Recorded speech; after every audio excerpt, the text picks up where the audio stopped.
آپ نے سنا ہوگا کہ گوتم بدھ جو ایک بڑے شہزادے تھے، ایک روز سو کے اٹھے اور اپنی بیوی یشودھرا کو وہ سوتا چھوڑ کے نروان کی تلاش میں نکل گئے۔ وہ روحانیت کا ان کا سفر تھا، جس کے لیے انہوں نے ایک حسین شہزادی کو چھوڑا، اپنی نوجوان بیوی کو چھوڑا، محل کو چھوڑا، بادشاہت کو چھوڑا، تخت و تاج کو چھوڑا، اور ایک گدھا بن کر، ایک فقیر بن کر وہ ملک اور شہروں گھومتے رہے، یہاں تک کہ انہیں نروان مل گیا اور انہوں نے اپنی روحانیت کی معراج پا لی۔ دنیا کے کم و بیش سارے مذاہب میں، چاہے وہ ابراہیمی مذاہب ہوں، اس میں روحانیت کا یہ تصور ہے۔ حضور نے جسے ایک حدیث میں احسان کہا ہے کہ تم گویا کہ خدا کو دیکھ رہے ہو، یہ اصل میں حضور کی کیفیت ہے، اور اگر نہیں دیکھ رہے تو بہرحال وہ تو تمہیں دیکھ ہی رہا ہے، کم سے کم یہ تو ہونا چاہیے۔ یہ ہے اسلام کی روحانیت۔ ہمارا سورج اتنا بڑا ہے کہ اس کے اندر 13 لاکھ زمینیں آ سکتی ہیں۔ سورج سے جو اگلا ستارہ ہے الفا سینچوری، وہاں پہنچنے کے لیے روشنی کی رفتار سے جو 1 سیکنڈ میں 3 لاکھ کلومیٹر سفر کرتی ہے، ہمیں 4 سال تک چلنا پڑے گا۔ پھر کہیں جا کے اس رفتار سے جانے کے بعد 4 سال بعد پہلا ستارہ آئے گا، اور پھر یہ تو آغاز ہے۔ اس کے بعد ہماری جو ملکی وے کہکشاں ہیں، اس میں اس جیسے جو سورج ہیں یا ستارے ہیں، ان کی تعداد 2 بلین سے زیادہ ہے، اور پھر ہماری ملکی وے جیسی کہکشائیں اس کائنات میں اربوں کی تعداد میں موجود ہیں، اور پھر قرآن یہ بتاتا ہے کہ اس کائنات جیسی 6 اور کائناتیں موجود ہیں۔ بسم اللہ الرحمن الرحیم۔ محترم ناظرین، السلام علیکم ورحمۃ اللہ وبرکاتہ۔ آج کی اس گفتگو میں، جس میں میرے مخاطب معزز جج صاحبان، خواتین و حضرات ہیں، ان کے سامنے میں چاہتا ہوں کہ اس حقیقت کو رکھوں کہ انسان کی زندگی میں روحانی بہتری کیسے آتی ہے، اور کس طرح یہ انسان کی زندگی میں معنویت اور مقصدیت کو پیدا کر دیتی ہے۔ یہ وہ بات ہے جس کا تعلق مذہب کے بنیادی مقدمے سے ہے، یعنی حضرات انبیاء علیہ السلام اس دنیا میں تشریف لائے ہیں، کتابیں نازل ہوئی ہیں، تو ان کا اصل مقصد یہی ہے کہ انسانوں کو یہ بتایا جائے کہ زندگی کا ہدف کیا ہے، مقصد کیا ہے، نصب العین کیا ہے، ہم کس طرح اپنی زندگی میں روحانی ارتقاء پیدا کر سکتے ہیں۔ اور یہ جو مقصد قرآن مجید ہمارے سامنے رکھتا ہے، جو آخری نبی صلی اللہ علیہ وسلم پر نازل ہونے والی آخری کتاب ہے، 2 ٹوک انداز میں اگر ہمیں سمجھنا ہے تو اس کو سمجھنے کی سادہ مثال ہمارا اپنا تعلیم کا زمانہ ہے، جب ہم کمرہ امتحان میں بیٹھتے تھے اور ہمارے سامنے ایک ہی ہدف ہوتا تھا کہ اس پرچے میں ہم کامیاب ہو جائیں۔ جب ہم اس امتحان میں کامیاب ہو جائیں گے تو پھر ہم جانتے ہیں کہ اس کے نتیجے میں ترقی ہمیں ملے گی، اس کے نتیجے میں ہم عملی زندگی بہتر انداز سے گزارنے کے قابل ہو جائیں گے۔ یہی وہ چیز ہے جسے اگر آپ مذہب کے سینیریو سے دیکھیں، مذہب کے لحاظ سے دیکھیں، تو یہ ہمیں اس طرح سمجھ میں آتی ہے کہ ہماری موجودہ دنیا ایک امتحان ہے۔ اس امتحان میں جو چیز ہمیں حاصل کرنی ہے وہ آخرت کی فلاح حاصل کرنی ہے، اور یہ جو آخرت کی فلاح ہے، یہ کوئی ایسی چیز نہیں ہے کہ جس کا سمجھنا ہمارے لیے کوئی بہت مشکل ہو، کوئی بہت ناقابل فہم چیز ہے۔ دیکھیے، ہم میں سے ہر شخص جو زندگی گزارتا ہے وہ اصل میں اسی آخرت کی فلاح کو اس دنیا میں حاصل کرنے کی کوشش کرتا ہے۔ آخرت کی فلاح کس چیز کا نام ہے؟ آخرت کی فلاح جنت کو پانے کا نام ہے۔ تو ہم میں سے ہر شخص اصل میں کر کیا رہا ہے؟ ہم میں سے ہر شخص اپنی اسی دنیا کو جنت بنانے کی کوشش کر رہا ہے۔ ہم میں سے ہر شخص یہ چاہتا ہے کہ اس کی زندگی کی جتنی ضروریات ہیں وہ پوری ہو جائیں، اس کی زندگی میں جتنی خواہشات ہیں وہ پوری ہو جائیں۔ یہ جو خواہشات ہیں اور یہ جو ضروریات ہیں، یہ 2 لفظ ہی نہیں ہیں، بلکہ ہماری تمام سعی و کاوش، تمام جد و جہد کا خلاصہ ہے۔ اس کی تفصیل کیجئے تو آپ کو پتہ ہی چلے گا کہ ہم حصول لذت کے لیے، حصول عافیت کے لیے جد و جہد کرتے ہیں، ہم اس مقصد کے لیے جاب کرتے ہیں، ہم کاروبار کرتے ہیں، ہم دنیا میں عہدہ، مرتبہ، منصب حاصل کرتے ہیں، ہم شادی کرتے ہیں، ہم گھر بناتے ہیں، ہم اولاد پیدا کرتے ہیں، اسی میں ہماری ساری خوشیاں ہیں، ہمارا سکون ہے، ہمارا سرور ہے، ہم سلامتی میں اسی طرح رہتے ہیں۔ تو یہ وہ ہدف ہے جو ہم میں سے ہر شخص کے سامنے ہوتا ہے، اور اس دنیا میں گویا کہ اپنی اس جنت کو ہم بنانے کی مستقل کوشش کرتے رہتے ہیں۔ لیکن المیہ یہ ہے کہ ہماری موجودہ دنیا اس اصول پہ بنائی نہیں گئی ہے کہ یہاں کوئی شخص اپنی جنت کو حاصل کرے، اس لیے کہ یہاں سب سے بڑی بات تو یہ ہے کہ جو بھی اہداف اور مقاصد ہم اپنے سامنے رکھتے ہیں، ضروری نہیں کہ ہر ہدف ہم حاصل کر لیں۔ اچھا، جو ہدف ہم حاصل بھی کرتے ہیں اس کے بیچ بیچ میں یا اس کے ساتھ یا اس کے آگے پیچھے مصائب و آلام کی ایک بارش ہے جو ہوتی رہتی ہے، اور اس کے نتیجے میں ہمیں جو نعمتیں ملتی ہیں، جو خوشیاں ملتی ہیں، جو سکون ملتا ہے، جو آسانیاں ملتی ہیں، اس سب کا مذاق کرکرا ہو جاتا ہے۔ اچھا، فرض کر لیے یہ سب کچھ نہیں ہو رہا، تب بھی ایک دوسری حقیقت بہرحال اپنی جگہ موجود ہے، اور وہ حقیقت یہ ہے کہ اس دنیا میں جو بھی نعمت ملتی ہے وہ تھوڑے عرصے کے اندر ہمارے لیے بوریت کا سبب بن جاتی ہے، ہم اس سے بیزار ہو جاتے ہیں۔ میں اس بات کو ایک بہت سادہ مثال سے آپ کو سمجھانے کی کوشش کرتا ہوں۔ جس زمانے میں طالب علم تھا، 80 کی دہائی کا یہ ذکر ہے، 80 کی دہائی کے کم و بیش وسط کا، اس زمانے میں گاڑیاں بہت کم ہوا کرتی تھیں۔ ہمارے گھر والوں نے ایک گاڑی خریدی، ہم اس گاڑی کو چلاتے تھے اور دوستوں سے ملتے پھرتے تھے۔ تو اسی زمانے میں کسی دوست کے گھر میں گیا ہوا تھا اور میں نے اس کو ساتھ بٹھایا اور ہم دونوں کہیں گھومنے کے لیے گئے۔ راستے میں نے اس سے سوال کیا کہ بھائی یہ بتاؤ کہ تمہیں اس گاڑی میں بیٹھ کر کیسا محسوس ہو رہا ہے؟ تو میرے دوست نے مجھے جواب دیا کہ یار مجھے تو بڑا مزہ آ رہا ہے، تو مجھے جو تھرل محسوس ہو رہا ہے میں تمہیں بتا نہیں سکتا، یہ اس کے الفاظ تھے۔ تو میں نے جواب میں عرض کیا کہ میں بھی یہ گاڑی چلا رہا ہوں، میں بھی اسی گاڑی میں موجود ہوں، لیکن مجھے کوئی تھرل محسوس نہیں ہو رہا۔ اس کی وجہ یہ ہے کہ اب یہ گاڑی میرے لیے پرانی ہو چکی ہے، میں اس کا عادی ہو چکا ہوں، میں اب اس سے بور ہو گیا ہوں، بس اب میرے لیے ضرورت کی چیز ہے۔ تو یہ دنیا کی کم و بیش ہر نعمت کا معاملہ ہے کہ جب وہ مل جاتی ہے تو تھوڑے عرصے کے اندر وہ اپنی جو لذت ہے، وہ جو کشش ہے، وہ جو تھرل ہے، اس کو یعنی کہ چھوڑ دیتی ہے۔ اس کے اندر وہ کشش نہیں رہتی، اس کے اندر وہ لذت اس طرح نہیں رہتی، اس کے اندر وہ تھرل اس طرح نہیں رہتا، اور پھر انسان ایک ختم نہ ہونے والی دوڑ کا شکار ہو جاتا ہے۔ جو قرآن نے کہا ہے نا کہ الہاکم التکاثر حتی زرتم المقابر، یعنی انسان قبر تک جا پہنچتا ہے، اور وہاں تک پہنچتے پہنچتے اس کا ایک ہی شغل ہوتا ہے کہ اور مل جائے، اور مل جائے، اور مل جائے۔ اس اور کی خواہش میں انسان جو دوڑ لگا رہا ہوتا ہے وہ کسی ہدف کی سمت نہیں ہوتی، وہ دائرے کا سفر ہے، اور دائرے میں سفر کرتے کرتے انسان آخرکار موت کے گڑھے میں جا گرتا ہے۔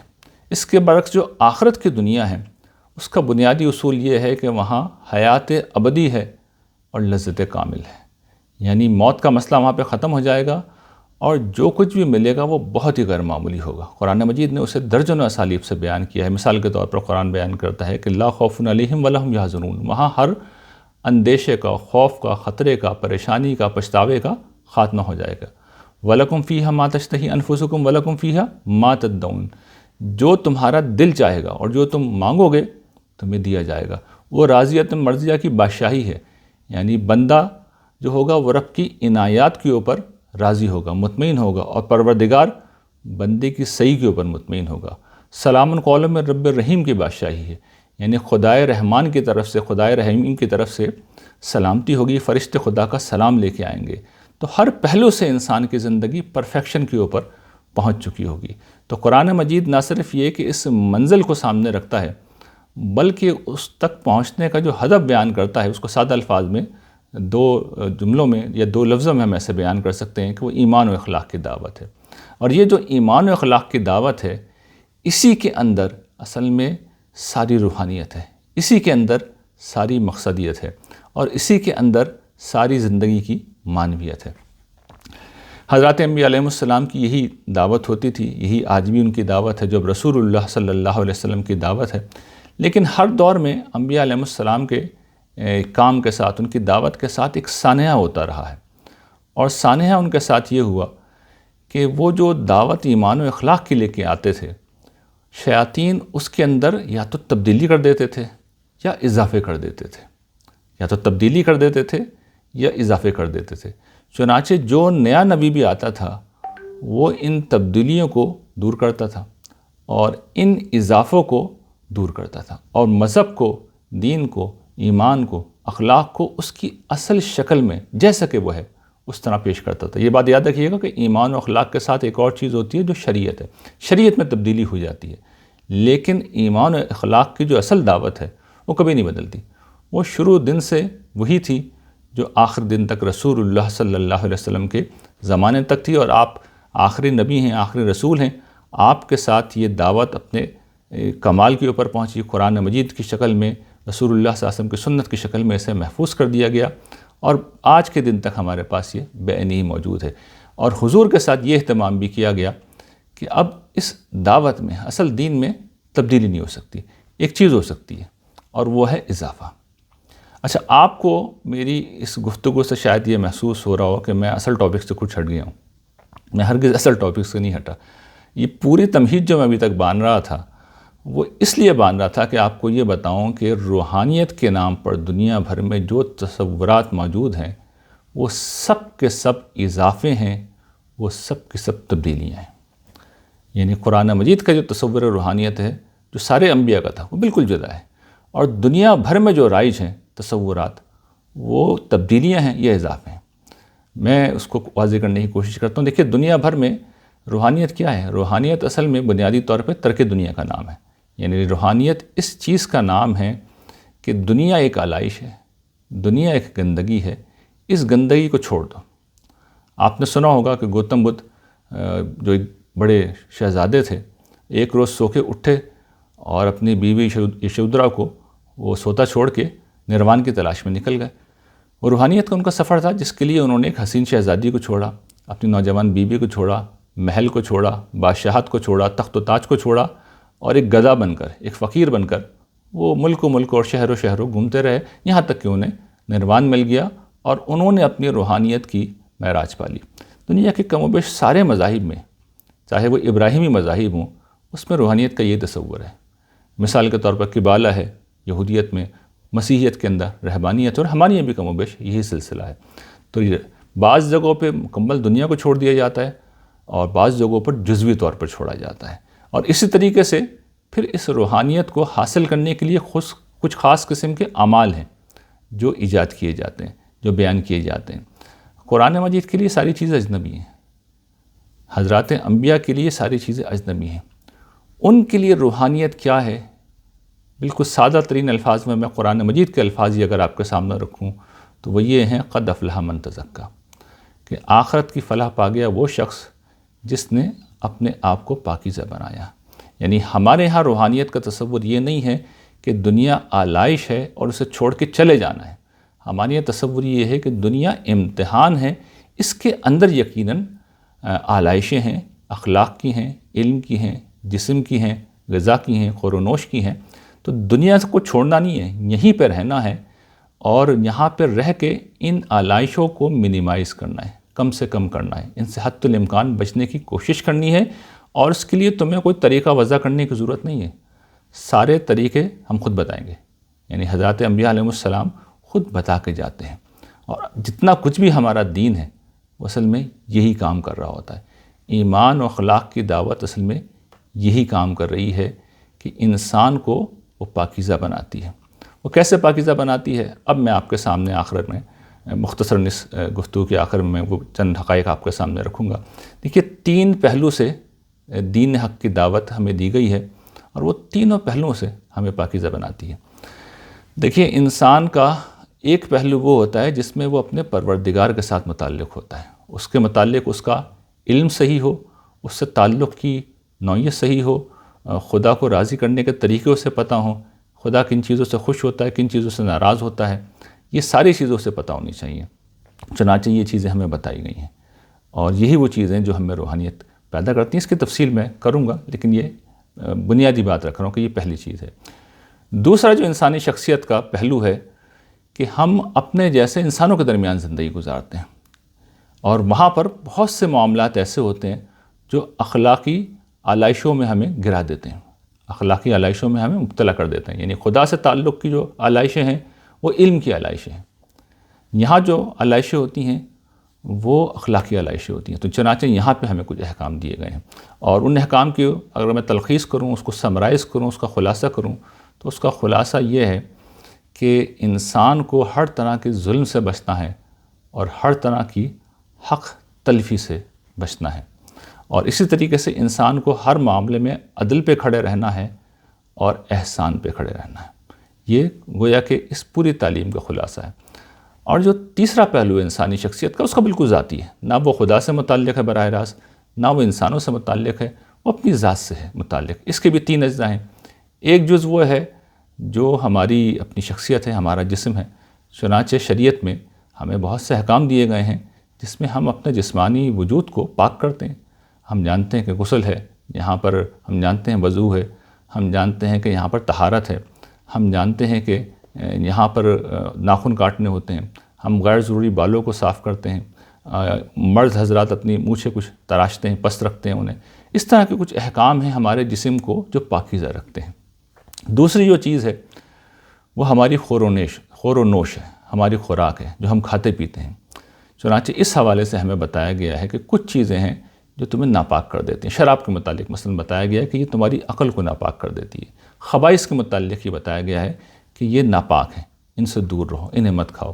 کچھ چیزیں ہمیں بتایا گیا کہ وہ درندوں کی کھانے کی ہیں، یہ درندوں کی عادت ہے، ان سے بھی دور رہو۔ چنانچہ یہ چیزیں ہمیں اس لیے بتائی گئی ہیں کہ ہم انسان کی سطح پہ رہ کے وہ غذائیں کھائیں جو انسانوں کو کھانا چاہیے، جو ہماری انسانیت کو بڑھاتی ہیں، نہ کہ شیطنیت کو اور حیوانیت کو اور درندگی کو۔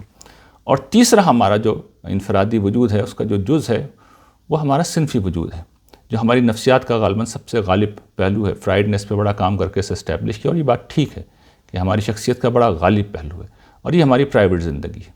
اس پرائیویٹ زندگی کے بارے میں قرآن مجید نے ہمیں یہ اصول دے دیا ہے کہ میاں بیوی کا نکاح کا تعلق، بس یہ وہ چیز ہے جو پاکیزہ ہے، جو خیر ہے، جس میں فلاح ہے۔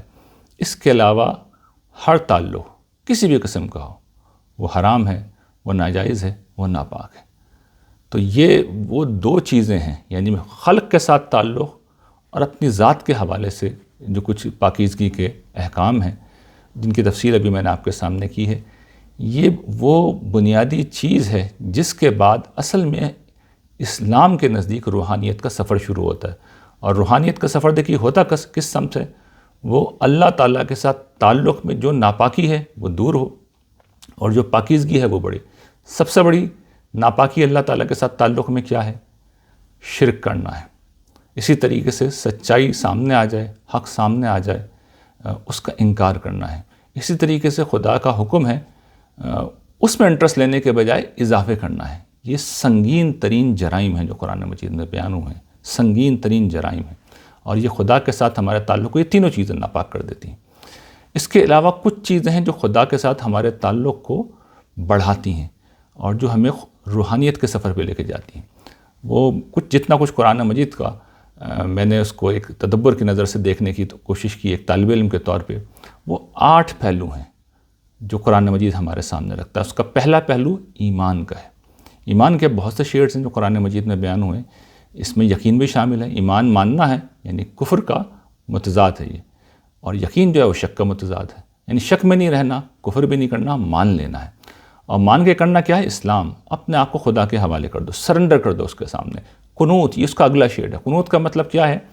کہ جس طرح کوئی افسر ہوتا ہے اور اس کے سامنے اس کا ماتحت یا ملازم ہاتھ باندھ کے کھڑا ہوا ہوتا ہے کہ ابھی سر کچھ کہیں گے اور میں ان کا فرمان بجا لاؤں گا، یہ اس کیفیت کا نام ہے، اس نفسیاتی کیفیت کا نام ہے۔ اور پھر اخلاص کا مطلب یہ ہے کہ جو کچھ بھی کر رہے ہیں ہمارے سامنے کوئی دکھاوا نہیں ہے، کسی سے داد وصول نہیں کرنی، کسی سے تعریف نہیں سننی، جو کر رہے ہیں اپنے رب کے لیے کر رہے ہیں۔ تو یہ ایمان کے کچھ شیڈ ہیں جو بیان ہوئے ہیں۔ دوسری چیز کیا ہے؟ عبادت اور اطاعت۔ خدا سے تعلق کا دوسرا پہلو یہ ہے کہ جس طریقے سے خدا نے ہمیں سکھایا ہے، مراسم عبودیت دی ہیں، پرستش کرنے سکھائی ہے، یہ بتایا ہے کہ میرے حضور نظر کیسے پیش کرو، چنانچہ ساری عبادات ہمیں اسی پس منظر میں دی گئی ہیں۔ نماز ہے، روزہ ہے، حج ہے، زکوٰۃ ہے، عمرہ ہے، اعتکاف ہے، جتنی بھی عبادات ہیں، قربانی ہیں، وہ ساری اسی پس منظر میں دی گئی ہیں۔ اور پھر اطاعت، یعنی شریعت کے جتنے بھی احکام ہیں وہاں پہ اصولی ایک بات یہ ہے کہ اطاعت کیجیے، اللہ کی اطاعت کیجیے، اس کے رسول کی اطاعت کیجیے، جو حکم آ جائے، جب آ جائے، اور جو ہم سے متعلق ہو۔ ظاہر ہے اس میں بنیادی شرط یہ ہے کہ ہم سے متعلق ہو، تو جب وہ حکم آ جائے گا تو اس کو ہمیں بجا لانا ہے۔ یہ دوسری اساس ہے۔ تیسری اساس کیا ہے؟ کہ ہم انسان نعمتوں کے ایک جنت میں جی رہے ہیں، یعنی ختم نہ ہونے والی نعمتیں ہیں، اور ہمارا علمیہ یہ ہوتا ہے کہ ہم نعمتیں نہیں دیکھتے۔ زندگی کا جو گلاس ہمیں ملتا ہے جو 99% بھرا ہوا ہوتا ہے، ہم اس کو نہیں دیکھتے، ہم 1% خالی گلاس کو دیکھتے رہتے ہیں اور اسی کا شکوہ کرتے رہتے ہیں۔ چنانچہ یہ شکوہ کرنا یہ ناپاکی ہے، بلکہ شکر، اس کی نفسیات میں ہمیں جینا ہے۔ جب ہم شکر کریں گے تو اگلی چیز کیا پیدا ہوگی؟ اللہ تعالیٰ سے محبت ہو جائے گی. یعنی شکر جو ہے ہمیشہ محبت کو پیدا کرتا ہے. اور پھر محبت کا ایک شیڈ کیا ہے؟ حمیت. یعنی خدا کو خدا پاک ہے، اسے کسی مدد کی ضرورت نہیں، اس کے دین کو مدد کی ضرورت ہوتی ہے. جب مدد کی ضرورت ہو تو ہم کیا غیر جانبدار رہیں گے؟ ہمارے والد صاحب کا، ہمارے بھائی کا کہیں پہ جھگڑا ہو جائے تو ہم کیا غیر جانبدار رہتے ہیں؟ ہماری جو محبت ہے ان سے وہ حمیت میں بدلتی ہے، ہم ان کی مدد کے لیے جاتے ہیں. تو نصرت الدین، یہ وہ شیڈ ہیں جو شکر کے پھر محبت کے ساتھ وہاں پہ موجود ہیں. جو اگلی چیز ہے، جو چوتھی چیز ہے، وہ یہ کہ ہم جس دنیا میں موجود ہیں وہ بڑی غیر معمولی دنیا ہے. وہاں ہر جگہ خدا کی ثنائی ہے، اس کے کمالات ہیں، اس کے جمال ہے، اس کے جلال کا اظہار ہے. تو ہمیں اسے دیکھنا ہے، اس پہ غور و فکر کرنا ہے، خدا کی حمد کرنی ہے، اس کی تسبیح کرنی ہے، اس کی تعریف کرنی ہے. اور پھر ہم مختلف احوال سے گزر رہے ہیں، ان احوال میں رہتے ہوئے ہمیں خدا کو یاد رکھنا ہے. حضور نے اپنے اسوہ حسنہ میں بہترین نمونہ قائم کیا ہے. جب صبح اٹھتے حضور، جب رات کو بستر پہ جاتے، جب گھر سے نکلتے، گھر میں داخل ہوتے، آدمی واش روم جا رہا ہے، واش روم سے باہر آ رہا ہے، مسجد جا رہا ہے، مسجد سے نکل رہا ہے، ہر موقع پہ حضور کی دعائیں ہیں، حضور کے اذکار ہیں. تو یہ بہترین نمونہ حضور نے ہمارے لیے ہر معاملے میں چھوڑا ہے، یہاں پہ بھی چھوڑا ہے کہ اللہ کو کیسے یاد رکھا جائے. اور پھر اس کی تیسری جہت کیا ہے ذکر و فکر کے بعد؟ وہ یہ کہ ہم زندگی میں جس مشکل میں بھی گھریں تو خدا سے مانگیں، اسے پکاریں، گڑ گڑائیں، فریاد کریں. یہاں سے خدا سے تعلق میں بڑی پاکیزگی آتی ہے. اس کے بعد جو اگلا پہلو ہے، پانچواں پہلو ہے، یہ جو تزکیہ ہے، خدا کے ساتھ زندہ تعلق ہے، اس کے لیے مروجہ اصطلاح روحانیت ہے. اس میں پانچویں چیز یہ ہے کہ خدا ایک عظیم ہستی ہے، غیر معمولی طور پہ بلند ہستی ہے. یہ کائنات جس خالق کا تعارف کرا رہی ہے وہ انتہائی غیر معمولی ہستی ہے. یعنی ہمارا سورج اتنا بڑا ہے کہ اس کے اندر 13 لاکھ زمینیں آ سکتی ہیں. سورج سے جو اگلا ستارہ ہے الفا سینچوری، وہاں پہنچنے کے لیے روشنی کی رفتار سے جو 1 سیکنڈ میں 3 لاکھ کلومیٹر سفر کرتی ہے، ہمیں 4 سال تک چلنا پڑے گا. پھر کہیں جا کے اس رفتار سے جانے کے بعد 4 سال بعد پہلا ستارہ آئے گا. اور پھر یہ تو آغاز ہے. اس کے بعد ہماری جو ملکی وے کہکشاں ہیں، اس میں اس جیسے جو سورج ہیں، یہ ستارے ہیں، ان کی تعداد 2 بلین سے زیادہ ہے. اور پھر ہماری ملکی وے جیسی کہکشائیں اس کائنات میں اربوں کی تعداد میں موجود ہیں. اور پھر قرآن یہ بتاتا ہے کہ اس کائنات جیسی 6 اور کائناتیں موجود ہیں. تو جس خدا نے عظمت کی انتہا بنا رکھی ہے وہ خود کتنا عظیم ہوگا. اور پھر دوسری طرف اس کی قدرت کا پہلو ہمارا اپنا وجود ہے. یعنی کم سے کم پہ آ جائیں، باریک سے باریک کے اوپر آ جائیں. ہمارے وجود کے اندر 37 ٹریلین سیلز ہیں ہمارے اندر، اور 100 ٹریلین کے قریب دیگر حیات ہمارے اندر موجود ہے. بیکٹیریا ہیں، وائرسز ہیں، اور دیگر جاندار ہمارے اندر رہتے ہیں. اور پھر ہر جاندار جو ہے وہ مالیکول سے مل کے بنتا ہے، مالیکول ایٹم سے مل کے بنتا ہے. ایٹم کے اندر پھر سب اٹامک پارٹیکل ہوتے ہیں، اور وہ اتنے چھوٹے ہیں اس کا تصور ہی نہیں کر سکتے. تو ایک طرف آپ ادھر آئیے تو چھوٹے سے چھوٹا، ادھر جائیے تو بڑے سے بڑا. تو جس خالق نے سب کچھ بنایا ہے، چلا رہا ہے، جس کا علم، جس کی قدرت ان میں سے ہر چیز پہ محیط ہے، اس سے کیا بے خوف رہنا چاہیے؟ لرزہ طاری ہو جانا چاہیے. اس کی عظمت کے احساس سے دل کو لرزنا چاہیے. رہبت جسے قرآن کہتے ہیں، خشیت طاری ہو جانی چاہیے، اس کو خوف پیدا ہونا چاہیے. اور پھر نتیجہ تقویٰ، کہ ہم نے اس کی نافرمانی نہیں کرنی، اس کی حدود کو پامال نہیں کرنا. اور اگر غلطی ہو جائے، اگلا جو خدا سے تعلق ہے، تو ہماری تعلق کی جہت ہے کہ غلطی ہو جائے تو گڑ گڑا کے معافی مانگ لیں، اس کے حضور روئیں، فریاد کریں، متوجہ ہوں، انابت جسے قرآن کہتا ہے، اوابیت جسے قرآن کہتا ہے، لوٹ کے آئیں خدا کی طرف اور اسے راضی کریں. اگلا جو پہلو ہے کہ جو بھی زندگی میں اچھے برے حالات پیش آئیں اس پر صبر کریں، اور صحیح راستے پر، صحیح بات پر، صحیح رویے پر ثابت قدم رہیں. اور جو آخری پہلو ہے وہ توکل ہے، بھروسہ ہے. جو بھی خوف ہے، جو بھی اندیشہ ہے، جو بھی پریشانی ہے، اس میں معاملہ اللہ کے حوالے کر دیں. تفویض اللہ کے حوالے کر دیں معاملہ، اور اس احساس میں جئیں کہ میرا خالق میرے ساتھ ہے، میرا مالک میرے ساتھ ہے. جب وہ ساتھ ہے تو پھر مجھے کوئی غم نہیں، کوئی پریشانی نہیں، کوئی دکھ نہیں، کوئی اندیشہ نہیں، وہ سنبھال لے گا. تو یہ وہ چیزیں ہیں، جب ہم انہیں اختیار کرتے ہیں تو پھر روحانیت اس کے نتیجے میں آتی ہے. یعنی اس سب کا نتیجہ جو قرآن میں بیان ہوا ہے، مثال کے طور پر میں عرض کرتا ہوں، فَاذْكُرُونِی أَذْكُرْكُمْ، تم مجھے یاد کرو، میرا ذکر کرو، میں تمہیں یاد کروں گا. صبر کے متعلق ہوا ہے اِنَّ اللَّهَ مَعَ الصَّابِرِينَ، اللہ صبر کرنے والوں کے ساتھ ہے. تو اس طرح ان ساری چیزوں کے متعلق قرآن مجید نے بہت کچھ بیان کیا ہے. اس سب کا خلاصہ یہ ہے کہ جو بندہ ان چیزوں کو اپنی زندگی بنا لیتا ہے، اللہ تعالیٰ اس کی طرف متوجہ ہوتے ہیں. اور جس وقت وہ متوجہ ہو جاتے ہیں تو پھر وہ روحانیت جو اصل میں روحانیت ہے، جو انبیاء میں ہوتی ہے، وہ پیدا ہوتی ہے۔ اس میں کہیں دنیا چھوڑ کے جانے کی ضرورت نہیں ہوتی۔ آدمی اسی جگہ موجود ہے، کاروبار کر رہا ہے، منڈی میں ہے، آفس میں ہے، دفتر میں ہے، طالب علم ہے، گھر میں ہے، لیکن اس کے اوپر خدا کی سمجھیں کہ حضوری کی ایک کیفیت ہے، خدا کے سامنے کھڑا ہوا ہے، اس احساس میں جی رہے۔ حضور نے جسے ایک حدیث میں احسان کہا ہے کہ تم گویا کہ خدا کو دیکھ رہے ہو، یہ اصل میں حضور کی کیفیت ہے۔ اور اگر نہیں دیکھ رہے تو بہرحال وہ تو تمہیں دیکھ ہی رہا ہے، کم سے کم یہ تو ہونا چاہیے۔ یہ ہے اسلام کی روحانیت، یہ ہے وہ چیز جو خدا جب توجہ کرتا ہے، جب ان چیزوں کو ہم اختیار کرتے ہیں تو پھر انسان ایک خاص قسم کی ذہنی اور نفسیاتی کیفیت میں چلا جاتا ہے، اور وہ اس ساری سمجھے جو روحانی تصورات ہیں مروجہ، ان سے بالکل الگ ہے۔ وہ تو ترک مادیت کا نتیجہ ہے، یعنی ایک نفسیاتی کیفیت ہے۔ آپ مادیت کو چھوڑیں گے، وہ چاہے اللہ کے لیے چھوڑیں، اگر اللہ کا نام لیے چھوڑیں، آپ کے اوپر طاری ہو جائے گی۔ جو خدا کو نہیں مانتے وہ بھی اختیار کر لیں، ان کے اوپر وہ کیفیت طاری ہو جاتی ہے۔ وہ روحانیت نہیں ہے، وہ فریب ہے۔ اصل روحانیت یہ ہے۔ اور آخری چیز اس میں یہ ہے کہ یہ چیزیں حاصل کرنے کے لیے عملاً کیا کریں۔ دو چیزیں کر لیں، ایک یہ کہ ذکر اور فکر میں زندگی گزاریں، احتساب میں زندگی گزاریں۔ یہ دیکھیے 24 گھنٹے کرنے کا کام ہے، یہ 24 گھنٹے کرتے ہیں، اپنا احتساب کریں کہ یہ جو اساسات میں نے گنوائی ہیں، یہ قرآن مجید میں موجود ہیں، حضور کی زندگی ہے، ان پہ میں کتنا عمل کر رہا ہوں۔ میں ایمان کی اس کیفیت میں ہوں کہ جہاں میں قنوت اور اخلاص کے مقام پہ پہنچ گیا ہوں، میں عبادت احسان کے ساتھ اور اطاعت وفاداری کے جذبے کے ساتھ کر رہا ہوں، میں خدا کی شکر گزاری، محبت اور نصرت دین میں ہوں، میں اس کو یاد کرتا ہوں، اس سے دعا کرتا ہوں، اس کی تخلیق پر غور کرتا ہوں، میں اس سے ڈرتا ہوں یا بے پرواہ رہتا ہوں، مجھ سے غلطی ہو جائے تو نادم ہو کے لوٹ کے توبہ کرتا ہوں یا نہیں کرتا، میں مشکلات پہ صبر کرتا ہوں، سچائی پہ ثابت قدم رہتا ہوں یا نہیں رہتا، میں جہاں میرا بس نہیں چلتا وہاں معاملات اس کے حوالے کرتا ہوں یا نہیں کرتا۔ اس احتساب میں جئیں۔ اور پھر اس میں عملاً دو عبادات جو ہمیں دی گئی ہیں، جو ہمیں اس طرف لے کے آتی ہیں، ایک نماز ہے، نماز خدا کی یاد ہے۔ تو نماز کو جب ہم سوچ سمجھ کے پڑھتے ہیں، ترجمے کے ساتھ، یعنی ہمیں یاد ہو، اور ہم اس کیفیت کے ساتھ پڑھتے ہیں جو اصل میں مطلوب ہے، اور اس کے لیے کوئی اسپیشل اہتمام کرنے کی ضرورت نہیں ہوتی ہے، آدمی کو صرف اس کی اسپرٹ پتہ ہو کہ میں کیا کر رہا ہوں، کیا کہہ رہا ہوں۔ اس پہ میں نے بہت تفصیل کے ساتھ کورس کرا کے بتایا ہے کہ یہ کیا کیفیت ہے۔ اس میں جب آدمی نماز پڑھتا ہے تو پھر نماز کا نتیجہ نکلتا ہے۔ اور روزہ اپنی روح کے لحاظ سے کیا ہے جو آنے بھی والا ہے، اطاعت کا نام ہے، یعنی اطاعت کی اسپرٹ ہے جو روزے کی، کہ میرے خدا نے حکم دیا، اس کے کہنے پہ میں نے کھانا پینا چھوڑ دیا ہے، جو جائز تعلق تھا وہ چھوڑ دیا میاں بیوی کا، تو حرام اور ناجائز تو بہت چھوٹی چیز ہے، اسے چھوڑنا کیا مشکل ہے۔